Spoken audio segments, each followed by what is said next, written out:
yeah, the point of this conversation is to help demystify what folks know about capturing their own family histories, and specifically like Black Mississippi folks, and giving people the tools to start this work, and also just talking about the importance of doing it in this moment in time that we're in, and the ways you've been able to do that with your family.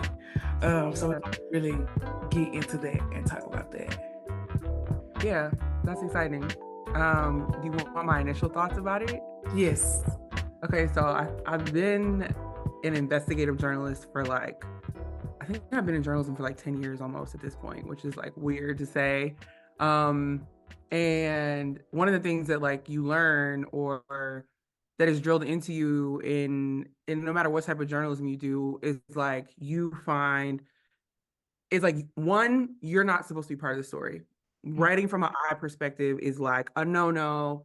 And part of that comes from the legacy of journalism stemming from white men being we are the objective voice and we just come in and observe and we're not putting ourselves in it and it doesn't skew the story when a white man shows, you know what I'm saying? It's just unserious. And so I started thinking about just what we're taught versus what I believe. And so the idea that I could become an expert in something, which is true, you can do the reading, you do the research, you can go talk to people.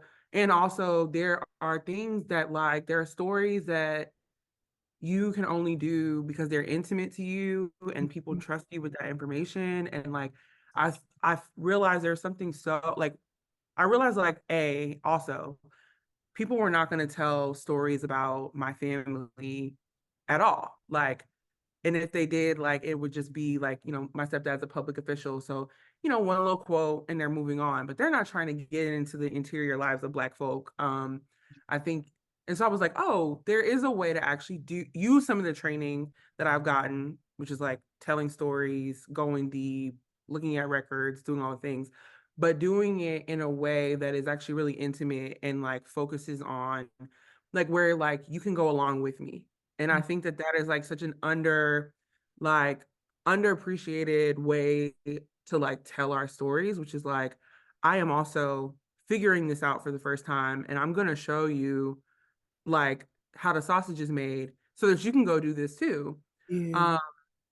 So that's kind of we can talk about it, but that's literally probably the last several of my big stories have all been first person, which I always am wow, I feel like I'm breaking such a rule. But unlearning that has been so great.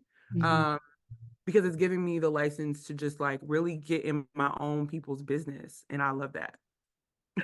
100%. I love that you talked about basically the privilege that you have as someone that's in these stories to be able to put them on the record and to make them accessible because like you said, you talk the language of your people, you understand how to pull, and there's just a level of comfort. And so I love that you've been able to make your personal and your professional one thing, you know what I'm saying? And I want to frame this conversation around one of your latest articles, Burying or Burning, about your stepfather and the tours that he do in Philadelphia, Mississippi. And so you start off and you're saying, well, first of all, the story is about your stepfather doing these tours in Neshoba County, which is where 3 civil rights workers were killed in 1964. So from that alone, we know that there's a lot happening there, but also from that story, there are a lot of things that we aren't talking about that you wouldn't know what to ask. And how you start is, but today, if you want to know what happened here, you need to know who to ask. And I'm glad you started the conversation about this institutional way that white people choose what is important to tell. And that's exactly what I wanted to start with is how can we when we're talking about Black folks and specifically Black folks in the South, because that's what we always talking about, and Mississippians, I want to talk about our relationship with recorded history and the archive and some of the challenges that have kept our stories from being accessible. So you talked a little bit about white folks, of course, but Can you talk some more about that? Yeah, that's such a juicy question. I love it. I think the hard part, even just reporting the story that you're talking about, where I learned so many lessons with that story, which was like, there was a moment in the editing process where my editor was like, why do you keep trying to center everybody who's not your stepdad? And Mm, I was like, oh, because it's my stepdad. Like, that's weird that I would be like putting him first. And then they were like, no, this is the entry point. This is the story. This is what you're going to feed. Like, this is what you're going to do. And so part of reporting that story was just one of those things where it was like, it became a little bit of a challenge. And honestly, I think that another takeaway is that I would push back more in the fact checking process. And I'll explain. Because some of the things when you are reporting Black history is oral history because of the way white folks stole our way to find. First of all, they stole us, they separated us, and they destroyed any way of us to be able to find each other. And so there, just to know your people is such a, it sounds strange to call it a privilege, but it is. And so when we're talking about Black history is oral history, like a lot of stuff that we have is stuff that's just been passed down. And no white fact checker who was coming in to look at my story and make sure, dates are right, names are right, quotes are right, and things like that. I had some things where I was like, look, this is what the official record says. This is what it says per the FBI, federal investigations, etc. And also, this is what my great aunt says. mm, And no, you're never gonna be able to find anything written down that goes to that like backs up what she's saying. But the fact that she's saying it, and I know 5 other Black people that are saying it, to me, it's something that I call like an anecdata. Like it's somewhere between an anecdote and data. So it's like I heard 5 Black people say this to me. And yeah. no, I can't back it up. But 5 Black people, 5 Black elders telling me the same story, to me, I feel like that needs to be documented somehow. And I want to find ways to like push back against that because it's not fair. It's actually really anti-Black and unjust for you to try to check me on my facts when I'm trying to tell you what my people are saying. And that there is actually no institutional way to vet it. And that's not our problem. And so we have to figure out like a middle ground. And so I think that's a challenge, but I think that's also why I've like enjoyed like a lot of the work that I'm doing now. And I'm going to be careful about how I talk around it so I don't get in trouble, but I'll say as much as I can say has allowed me to write. Like I found this, I've been spending a lot of time with my aunt, my mother's sister, and I found this letter that my grandmother wrote, like it had to be in like the late 70s, early 80s after her mother passed away. And her mother was from Mississippi.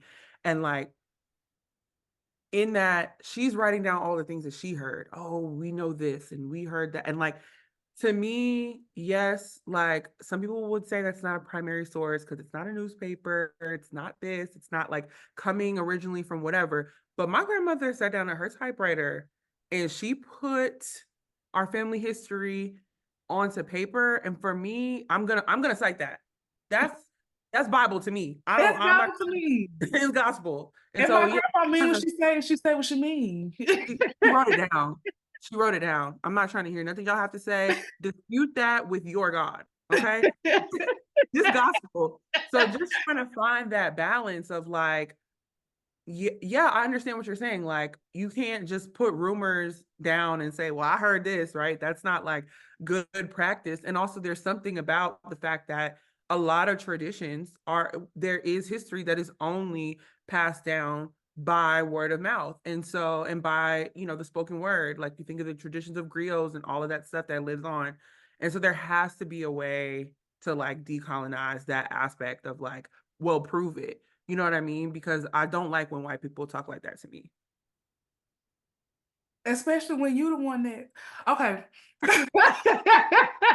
And you really went like right into my next question because I love talking about the ways that Black people have been have created like our own sense of like record keeping and like what does the Black archive look like and the way we move around like this very like institutional thing. And you are already talking about like oral history. So I want to talk about other ways where if you don't know where to start trying to find your family history, like what are these like Black traditions or like people in your family, like where can you start that you wouldn't find in an institution?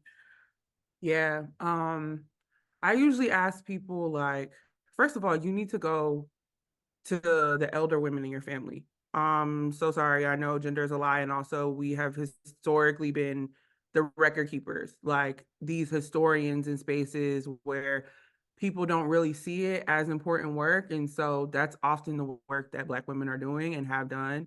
And so that's usually who I start with, because you would be surprised what you can learn in a photo album and what people keep, right?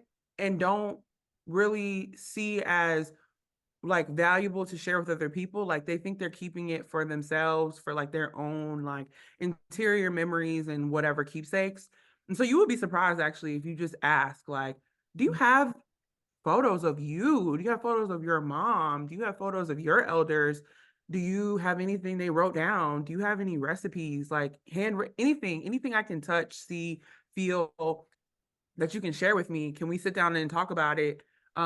You'd be surprised like what people hold on to. Like one of my aunties who lives down the well, she's really an older cousin, but be serious. Like she's in her 80s. You're my auntie. Um she lived down the driveway from my parents, and like she grew up a sharecropper in Neshoba County, Mississippi. And like when you go into her house, the first thing you see is like this old school washboard, like Yeah. old school washboard. And she's like, I kept this because I just literally never want to forget. I never want to forget, like, Mm. even if it was hard, like her upbringing was hard and unfair. She's like, there's just things that I never want to lose sight of. So she literally, you can't walk on her house without seeing it. And so there's stuff like that where it's just hanging out in her living room. But if you take time to look around and see like what are your elders putting on the wall, like what are little things that they have in drawers, like I know a lot of Black people might not have traditional altar spaces, but there are like altar like rituals that people are keeping and maintaining. What are the little who are the people in the photos that they tuck into their dresser mirror? Like, you know what I'm saying? Who are the people? Like, you gotta really, I know that we're not raised to be like this, but you gotta get in your people's business. And part of it is just because if you don't do it, then nobody else is going to come do it. And you could look back and only regret that you didn't just ask. And so I think like just like stuff like that, like will you be surprised what people have tucked in their Bibles? Like, you know what I'm saying? What are the little loose leaf pieces of paper that they folded up and put in into that, the cover, their Bible cover? Um, and things like that. And so figuring out like what those things are and just taking stock of things that you may have even overlooked like for decades just for the sake of like you're just used to your environment. That is so beautiful. And thinking about because you're making me think about like these Black I guess like memory spaces, like you're talking about the Bible, and I think about like obituaries. I think about the curio cabinet, like all of these places, that your grandma just like took it important papers, like all of these things, and how we are like building these institutions like in our homes. You get what I'm saying? Like we have ways of record keeping. It's just like on the back end. You gotta really look for it. And then also I think sometimes what we come up against too, being, in the South, being Black, um, is one, like I think our elders, they don't necessarily see like and understand the value of like retelling their history. Like I think some of them think of it's just like their everyday, like it was just their life. And so I think that we have to do some work and like even like reminding them like the value of them passing that down to us and Mhm. like just having access to stuff like that. And so seeing your auntie having this washboard at her door, what do you think what is the importance of like engaging in this kind of like intergenerational storytelling and like record keeping? Yeah, I think it's also, I think the intergenerational piece of it is so cool too, right? It's like people who might not interact on a day-to-day basis, like out in the world, having time to kind of learn from each other, bridge gaps, gain understanding, find commonalities and stuff like that. And so I remember I actually wrote a story about cousin Nettie. That's what everybody calls her, because I was just so struck by how she grew up a sharecropper, and also she never stopped gardening. Like even when she left Mississippi and went to Detroit when she was about 12, she always kept a garden. And I was like, that's interesting because I'm really interested in like why I don't know. I think some people's reaction to like toiling the land is like, if it was forced, I don't want to do it. Now that I have more freedom, I don't want anything to do with it. And for her, it was like, no, this is like where I find my peace. This is where I'm connected with the land. And I think it was like, one of the things I learned about her is like, she's like, it was not necessarily her dream to leave Mississippi. It was definitely her dream to find a way to come back at some point um in her life once she retired or whenever she could make it work. And so I think just like sometimes like you have like one initial curiosity, like why do you be out here gardening? Like Yeah. there's no way I would want to have that, even just the muscle memory of me sharecropping.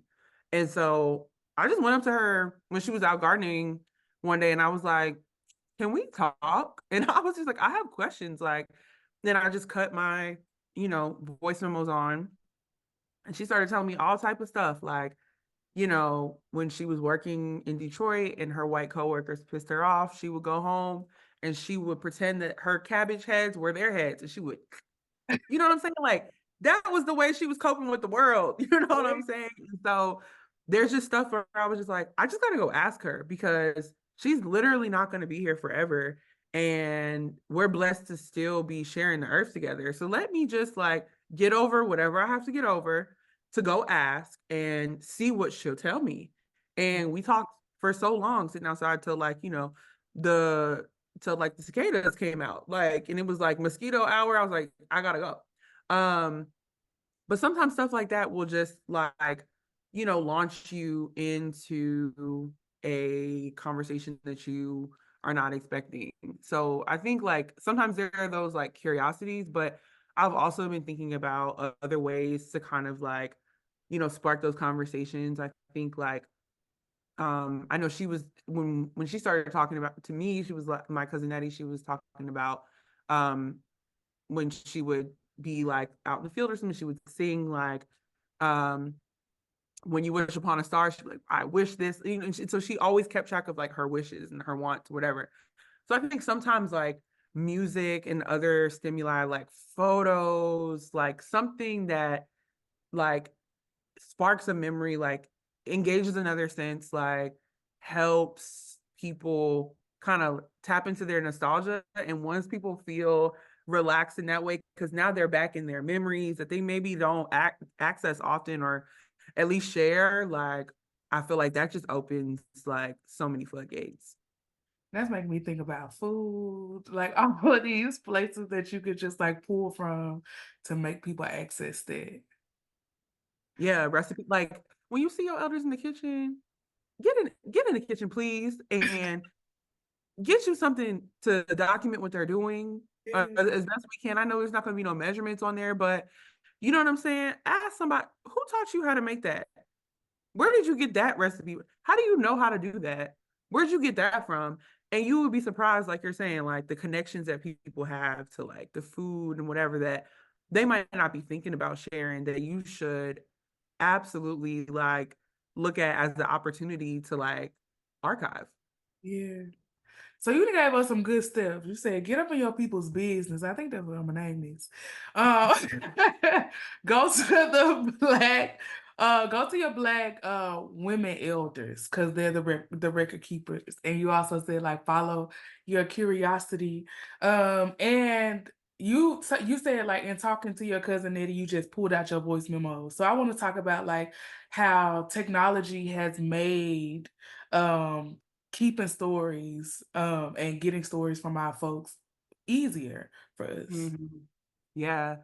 I found so in my aunt is so I'm telling you the women elders they be having stuff. My mother's sister has so many like great like family archives, and one of the things I've learned in like really clicked for me the last few years is like my grandmother, there was like an elder, one of her uncles.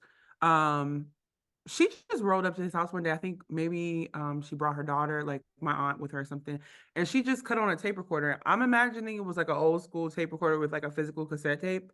And she was like, I need you to tell me the family history. As best you know it, essentially you're getting old and you have things up there that I need down here. And we Okay. still have that. So I was able to listen back to that recording, make a transcript of it, um, make sense of it and stuff like that. And so that was like a great effort and to know that like my grandmother made and like we really, really value that tape. And also, like you're saying, it's so easy now. And I find myself like doing it often. Like, I have an iPhone. And so when you have the option of like what you can put on this screen. And so I literally added voice memos right here. Like I can because at any moment somebody could launch into something and you really can't interrupt it because I feel like sometimes when people especially people who are not media trained or people who are not often interviewed, recorded, whatever, know that they're being recorded, you're gonna lose the rawness. So I know that's one of the things I've been thinking about is like ethically, yeah, I guess you should tell people you're recording them. Also, a lot of states in the South are single party recording states, which means only one person needs to know that the tape is running and that person can be me. Um, and I think I've told people later, like, oh, I cut on a tape. But I think, you're not running down to the courthouse to be like, oh, I'm snitching. Like, it's not that. Yeah. So if it's literally just for future generations for you to having something to reference, I don't care. I'm cutting the tape on because I don't think I've ever I would rather you be mad at me that I recorded you without your knowledge than to lose these stories. Like, I'm sorry. I just think it's that deep and that serious. So, sometimes like when my stepdad will get to talking in the kitchen, I will just I will just flip it on and I'll just be like, yeah, I'm asking way more questions than I may normally. But if you really are in the mood to talk, you know what I'm saying, while you fixing breakfast, then I'm ready to listen. And so I think like just getting in that habit, like my cousin, my cousin's a mother now, and her child's like great grandparents are like in her life. And so I'm like, hey, when y'all are FaceTiming, are you recording at all?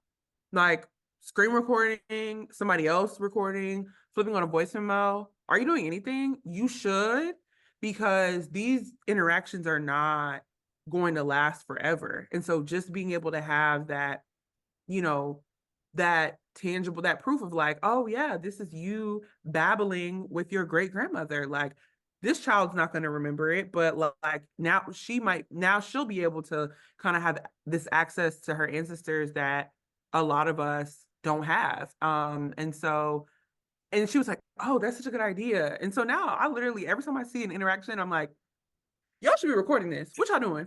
Cut something on. I'm Yeah. producing. At this point, give me the headphones and put me in the credits because we're gonna start over, Yeah. clack, and And they tell me the story one more time.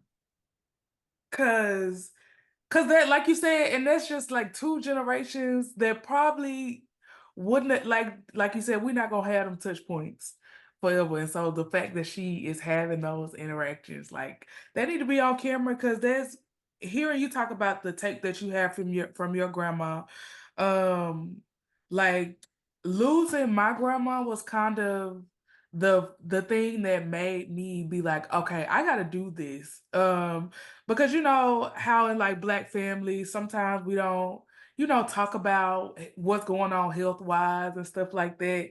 But I started to just like notice like different things about my grandmother, and like I just knew it was time. I mean, it had always been time, but and having recordings of her, like I would record our phone calls, I would record like going to go just talk to her and talking to her about her life and her mom. And there's so many things that I discovered, learning like what was her favorite food, and like where like everybody got a garden, like and we learned I learned so much about like just what community, and everyday life looked like in Mississippi for her. And I got her voice to hold on to forever. You know what I'm saying? And it's Yeah. just like really, really priceless. And so I really, that is why, I'm really like everybody, we gotta, especially because in Mississippi, you can always be around, you're always around history. You know what I'm saying? Like history Mhm. is so close to us, and you just never know who you in the room with. You never know what your folks did because of how grandiose we make stories have to be, in the newspaper. But everything is important. Everything is important. Yeah. I think, well, first of all, what was your grandmother's name? Liza May.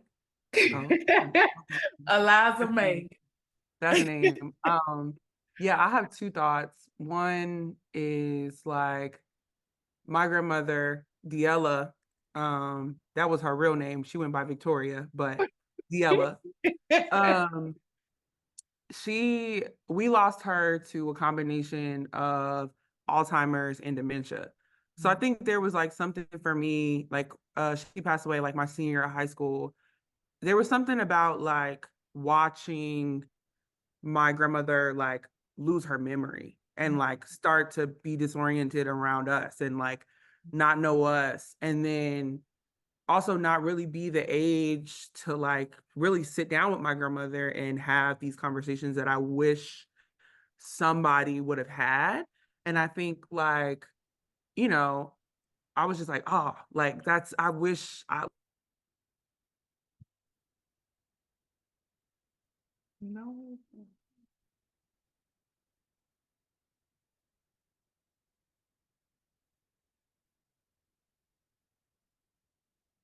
What happened?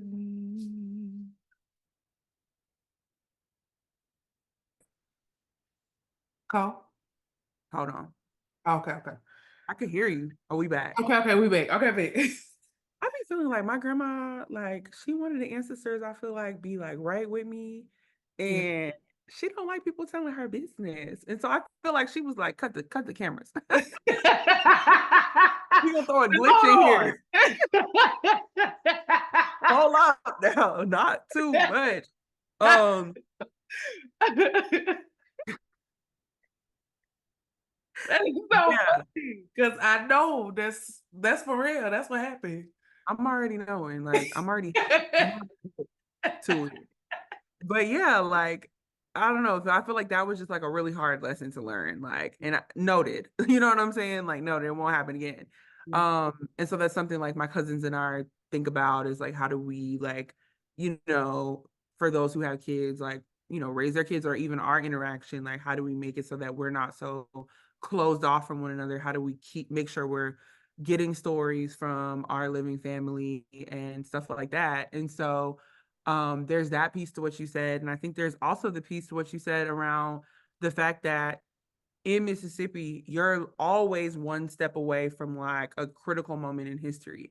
And I think that both like it does a lot of things. Like it makes people walk around with a lot of like tangible trauma because they're so close to some of the worst things that this country has ever done to Black people. And so that makes it automatically you are fighting something that people just to survive are not going to discuss. Um, it also means that we do this weird thing where we like only talk about a few points in history.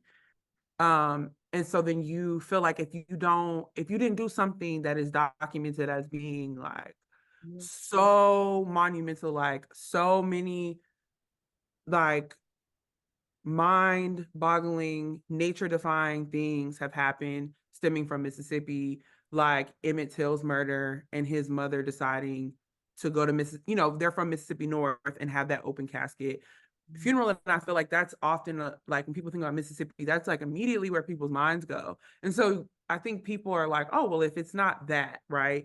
If it's not Martin Luther King, if it's not like one of these big um figures in our history, then oh well, then we don't really have like history to talk about. Or if you're not like, you know, my grandfather was the first this, or something that like gives a very like, I don't know, like superlative title, whatever to the thing, then people just are like, oh well, we don't really have, you know, my family never really did anything. And one of the things that I just feel like so strongly about that shifting for people to really want to document these interior memories, things that feel like you might not write it down in a history book, but that it actually collectively ends up being so important. Like, um, that like we have to document those stories. Like otherwise we just, you don't know, in part, it's like you don't know what you don't know.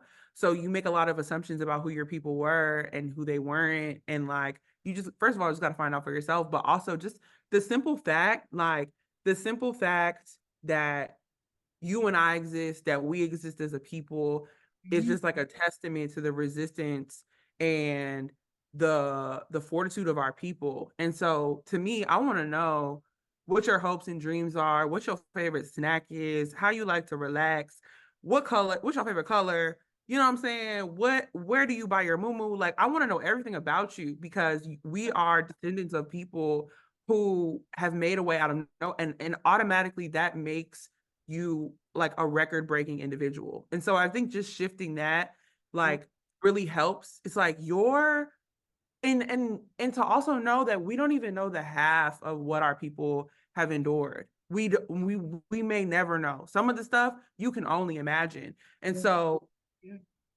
just waking up every day is just it is a win. And so those are things that like we have to document. And I also, last thing I'll say on this is like I think a lot about um after I think it was like probably in the 19, don't give me saying a wrong date, but there's this thing called the Works Progress Administration, and it was like I think after the Great Depression, there was something, but like there was like a presidential order essentially to like do all these projects. Yeah, I think it was after the Great Depression. It was like trying to just get the country back into a place where like we could make money, like whatever. And out of that was like we also need to document these stories. There were arts commissions, like it was just like a really incredible effort.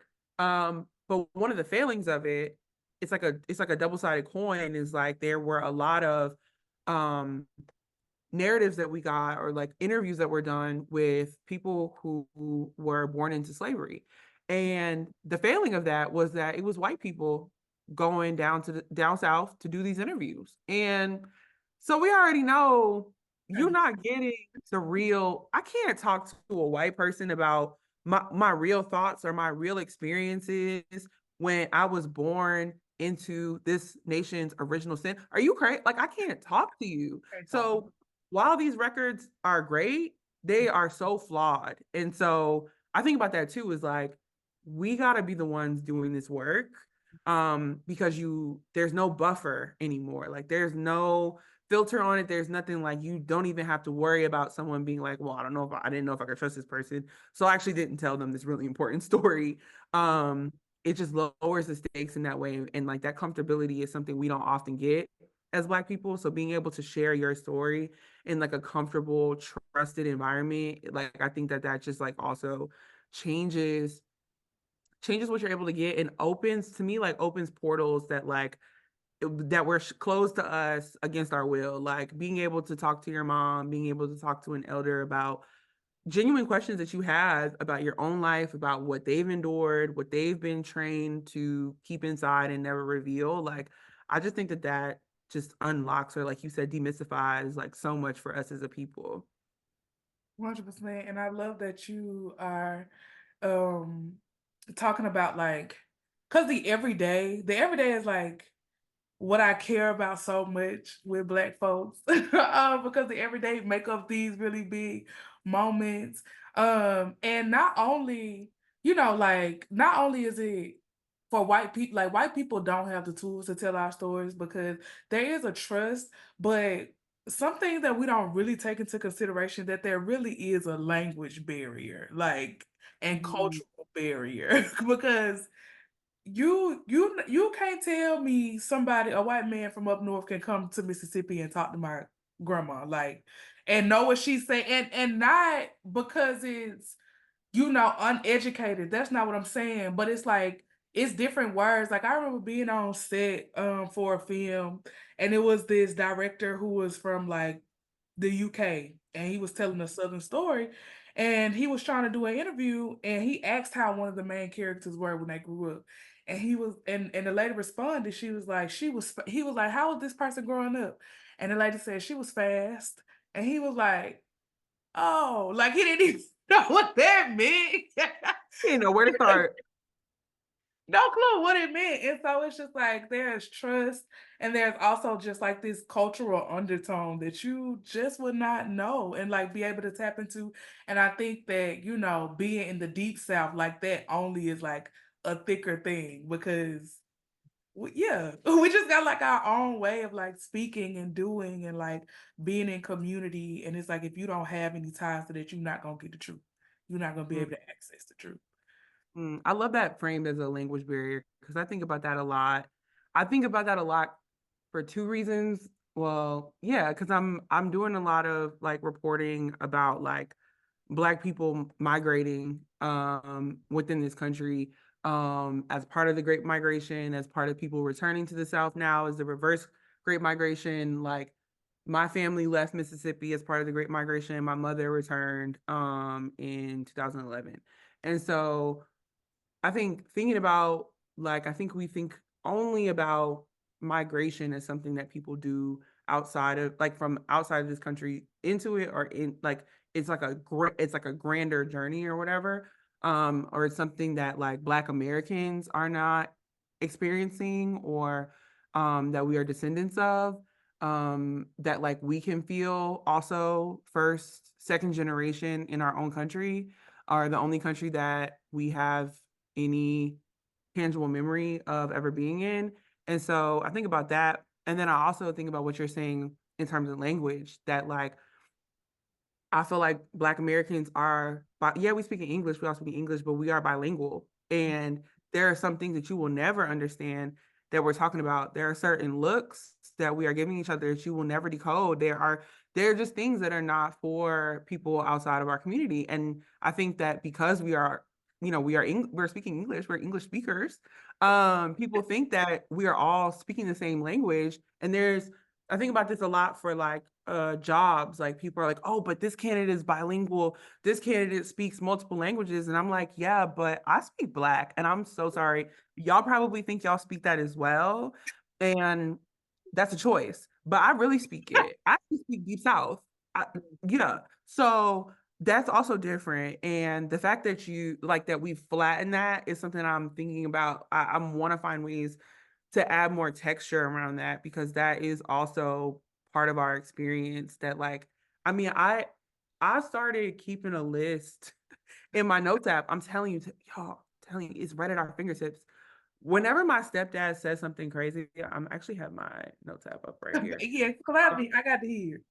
Like whenever he says something that I'm like that makes me laugh, I write it down because there are just these sayings that I'm just like, where did you get that Where did that from? come from? So he goes, this is my favorite one. But he was talking about this person. And then when you say something, I'm gonna say it to you just like he said it. He said, she has a nose that won't wait. she got What does what does that mean? she got a nose that won't wait. Okay. Is she nosy? Do she got a big nose? I mean, she And got I said, what do you mean her nose won't wait? He said it just goes on and on and on and on and on. It won't wait. I had to pause the television I had to stop what I was doing because I was like, that's poetry. It's She so poetic. knows they won't wait. I said, you read her. You Damn. read her that. I hope she never hear that. I hope she never hear that. But Because she that was is hearing such, it. because it's the type of insult where you didn't even realize you was insulted. Like, She's like, oh, okay. I had to follow up. I said, won't wait. This Won't something that won't wait. wait. He said, yeah, something won't wait. What is it doing? Just going on and on and on. They stop it. It won't wait. And not you call her nose impatient. Like, what is going on?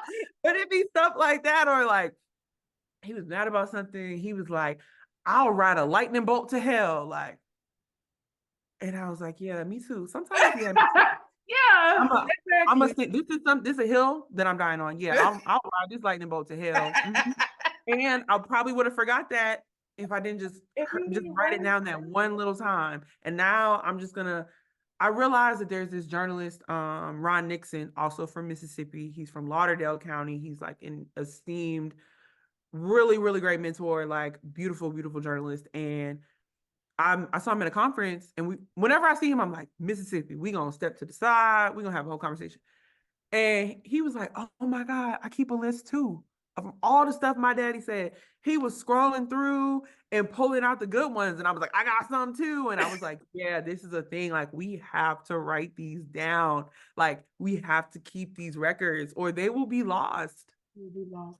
And it's just like, I don't know, Mississippi folks, Black Mississippi folks are some of the like most poetic, like the things that Black Mississippians do with words. Like, it's my favorite thing in the world. It's my favorite thing in the world because it's so simple and it's so to the point, but it's also complex. Like, it's just, I just love it. I love it. So the fact that you are taking the time to put these things down, because I feel like if you Black and you from Mississippi, you always had a moments around your people where you just like, now, girl. Yeah, you be having a moment. I had that moment with you when we had lunch the other day. I wrote it down. When you put some ice in your water and you were like, I don't like blank water. I was like, I like that. Blank water. I don't I like like no blank that. water. It's got to be some ice on it. I can't stand it. I can't stand it. I'm gonna always ask for a cup of ice. Sorry. Bring it out. So to quote Mr. Obi.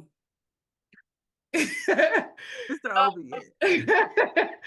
So he was talking about like he was talking about how like his interest is sometimes he'd be wondering like what white people think about like when they're in these places of history and like know these stories. How are they thinking and coping with the harm that has been done? And one of the things he say is I think they made themselves believe that sticking their heads in the ground is a cure. He said, we haven't opened up and talked about it to heal. And so I wanted to talk about that and like, because of course, like this work is primarily number one for us, right? But what like this byproduct of being able to offer like healing, like for a place like Mississippi, like and for a nation, what do you think, like how do you think this type of work can be healing to like communities and like our nation at large, but specifically like Mississippians? Yeah. I mean, yeah, I really love it. My stepdad would be like, he's always gonna put it like that's actually how I got this story started. He was like, I really want to know like what white people think about this because they don't talk about it. They don't talk about Freedom Summer. They don't talk about the real reason why we know there's a Philadelphia, Mississippi, and it's not because of that bumpkin fair. Sorry, it's not. It's not. It's never gonna be it. Y'all want it to be it so bad. It's never gonna be that. It's always gonna be what y'all did to us here, Mhm. and y'all don't like that legacy. Too bad. We Yeah. don't like it either. Yeah. And so I think part of it is like white people have had ample opportunity to tell their story, to tell their version of history. That's often the only accounts that we know. I'm doing a lot of reading old newspaper articles about something that happened in my family in Mississippi and just reading it and knowing that every single word that is on the page is a lie.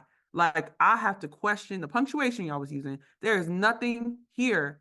There is nothing here that I can actually trust. I have to question if you was even really writing about Black people. Like, it really the day you said it was? Did the sun really come up? Like, I can't even trust y'all at all. Like, and so I think knowing that and knowing that, so I have this book. It has a lot, I have it right here because I'm literally doing a lot of work. Lynching. There's a lot of like old newspaper accounts of like how they wrote about lynchings at the time. And there was one where like the reporter was like, yeah, there wasn't enough telegraphs in the town. We was ready to go because I wanted to go write up about the lynching back at my office. And so we had to tell the people doing the lynching, can y'all hurry up? Because I'm trying to catch the train out of here so I can go back to my office and write it. And what they do, they rushed the murder. And then they said it wrapped up just as the train was arriving. So everybody could go. So sometimes they was choosing places that were near train stations so that people could come in on the train, go to their lynch party, get back on the train because there's probably one train in, one train out, and go back about their day. And so you mean to tell me that these are the primary sources, the archives that we are supposed to be trusting about how our people were documented about the news of the day? This same guy who said that story said the first triple lynching he ever went to, he knew they was guilty. He knew it. He knew it. He knew it. And even though he went to another lynching where the man was innocent, he was like, "Nah, I knew them people did it." And also, we was ready to, like, it just defies anything you could ever conceive about the evil that existed. And so there's never been any repair, apology, anything like that. So y'all have had your time. Y'all have been the victors. Y'all have been able to say stuff like that plainly and without any recourse. Like, nothing's gonna happen to you. It just is what it is for y'all. Like, Black death was that casual.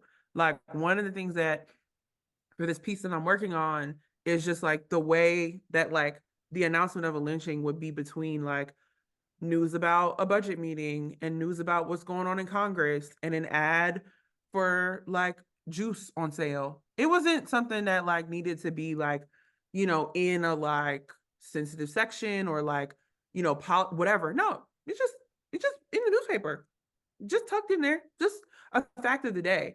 And so I think about that a lot, in part because of the work I'm doing. And so I'm like, I really don't care if, for example, people in Neshoba County are going to go interview their white family about what they think about it. If that's what y'all choose to do, I'm completely moot. Like, I have no feeling about that at all. What I would actually prefer is for, like a mass of Black people to go talk to their people about it and figure out ways to like, I'm in my get even era and it may never happen, but I feel like that energy is worth it because we have had such bad accounting of what has happened to us, how people feel about it. All that stuff has been buried like within us. And so like that's how I feel. Is like that's my hope, is that people go and do this with their families and we figure out a way to make that multiply. We don't need to wait for a journalist to get some idea that like your family is worthy of featuring in a story that is probably going to be about some depressing statistic in Mississippi, for example. Like, no, I want to know about any and everything about your loved ones that has nothing to do or doesn't always have to do with the worst thing that's ever happened to them. Like, yes, that part is important to document as well. And also there's so much more. And so, yeah, that's what I care about. It's like, how do we get even? And we can't even start that conversation if we don't know what we don't know. So we got to start having those conversations. Yeah. And girl, first of all, that shook me to the core because yeah, I didn't I didn't and don't know like a lot about like the communication and like the makings of lynching. Like, so that is insane. But to hear that part being a part of like the legacy of news. And also because one thing, you talked about in your article is like how you went to local institutions and to museums and like none of this was included. You get what I'm saying? It was about music and it was about all of these other things. Um, and so, that is further solidifying for me that we can't depend on these institutions to do the work, especially with the legacy that they have and like what they're still participating in. And to quote Mr. Obi, um, um, Obi is of the opinion that if something needs to get done, especially something as important as ensuring that the legacy of your community and family doesn't get erased, you better first employ yourself to do something about it. Um, and so like instilling this not even will, because I think people do want to know, but instilling this urgency of like doing this right now, I think is so important. And so I just want to like reiterate some of these first steps that folks can do to start doing this and not feel so scared about this and just knowing that it's just something that you could, it's as easy as turning on your voice memos on your phone or like writing down you and your grandma's conversations or trying to piece together a recipe.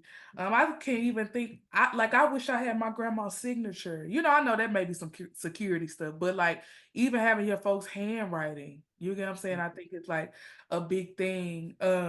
So as a closer, I just want to just for you to like restate some of those first things that folks can do to start documenting and exploring their own family histories.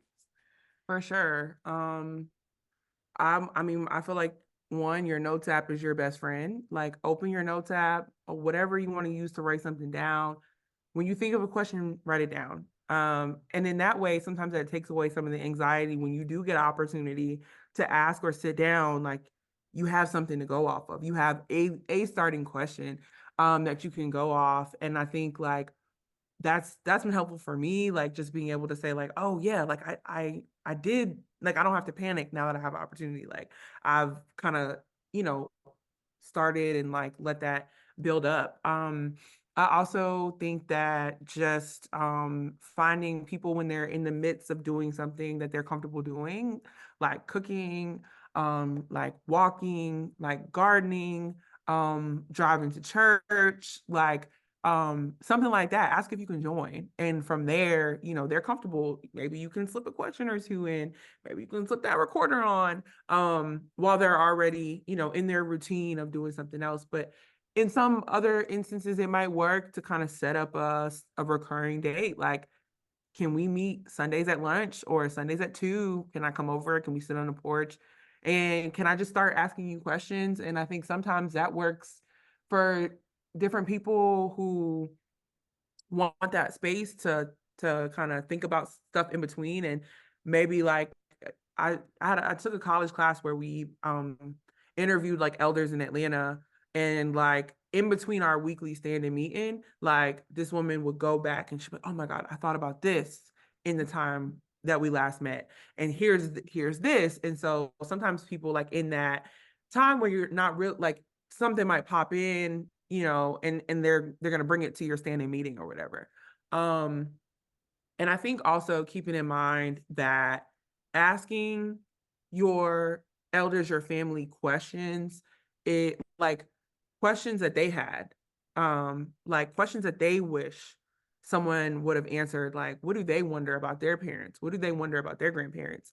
What do they wish they knew about their sibling? Whatever the questions are, and turn those questions on them. And be like, okay, well, if you're wondering that, me too, I'm wondering that about you, sis. Like, I'm wondering that about you, fam. Like, I want to know that about, you know what I'm saying? Like, yes, it's so important to know what gaps you have, and also I want to fill those while we still have time together.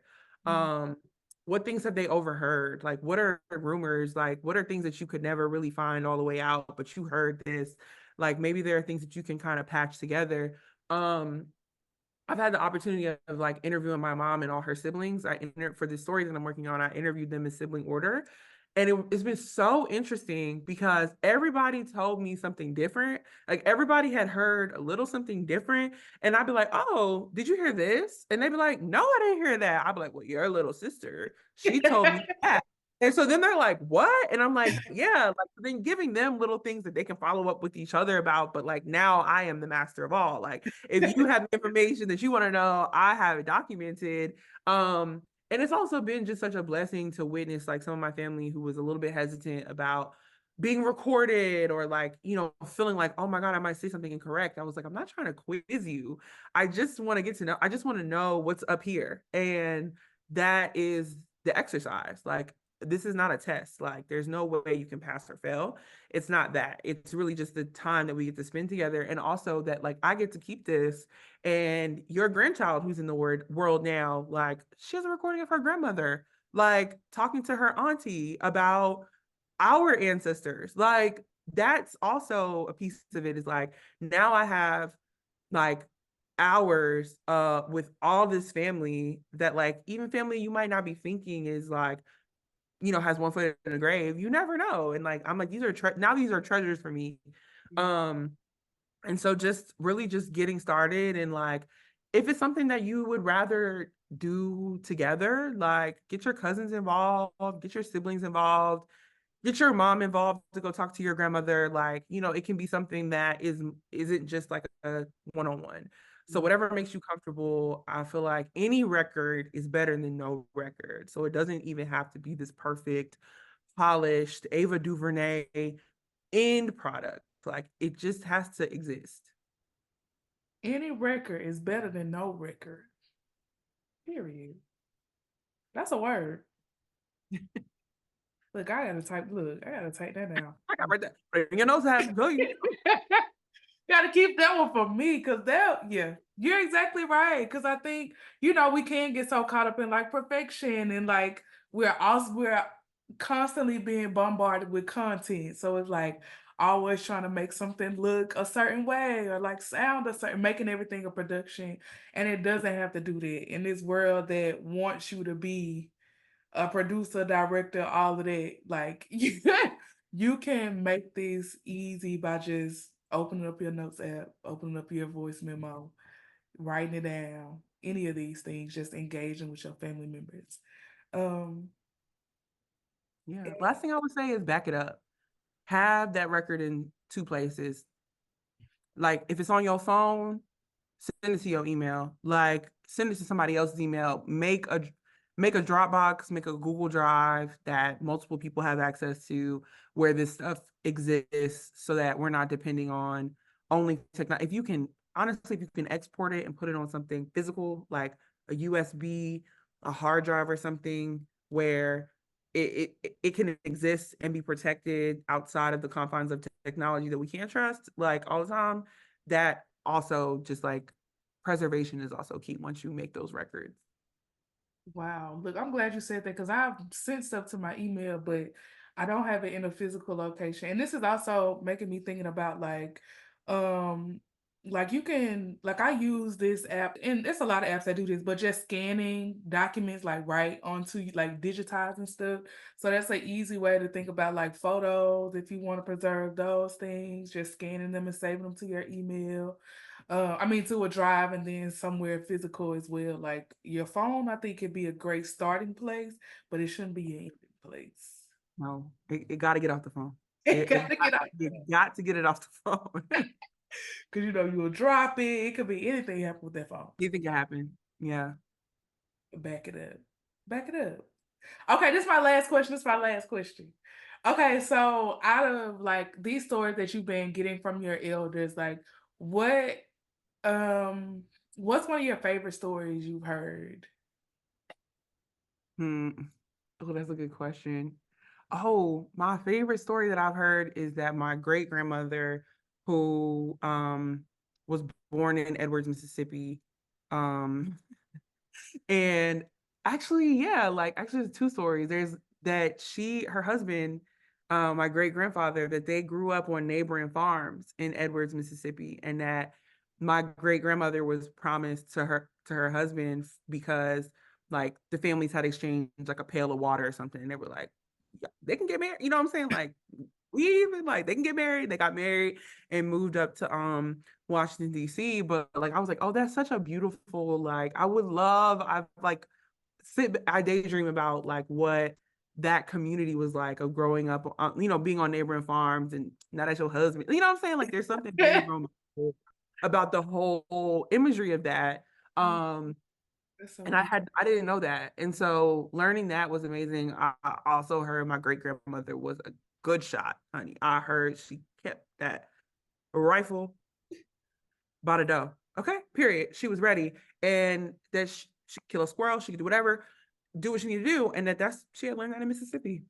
And that my aunt, uncles, and my mother, they all said that. They were like, yeah, she was a great shot. It was no question about that. She could shoot. And I was like, okay, I love that. I love learning like details like that, you know, it may seem unimportant, but I'm like, nah, because now I need to step my game up. Look, because now I needs to get mine together. I gotta be a huntress. Like, come on now. It's ancestral. It's already in you, so you know you can. And that's like the beautiful thing of getting these stories, because you can find pieces of yourself to explore. You know what I'm saying? And you can, because I know like one thing is one story my grandma tells me about what she told me. She told me her favorite meal that her mother made for her birthday was like chicken and dumplings. So that's like a ritual, like, and like learning it from my aunties. Like it's just so much around just that one story where I'm just like, chicken and okay, now I need to know how to make that, you know? And so it sends you on a journey of like learning and even like discovering stuff about yourself like immediately. So it's so fun. It's so Okay, I think we are like just pretty much like right in an hour. Oh, look at us. Right on time, punctual. Right on time. Oh, do you want to tell people where to follow you? Where to follow your Yeah, I feel like I'm Co spelled the Louisiana way, KEAUX on Instagram. I'm at co.com. I'm on Twitter, X, whatever we're calling it, I guess. And yeah, my email's up on my website. Like, please, I'm always looking for an excuse to talk about Mississippi. If you need tips, if you're trying to explore your ancestry at all, like, it would be my pleasure to talk about it. period.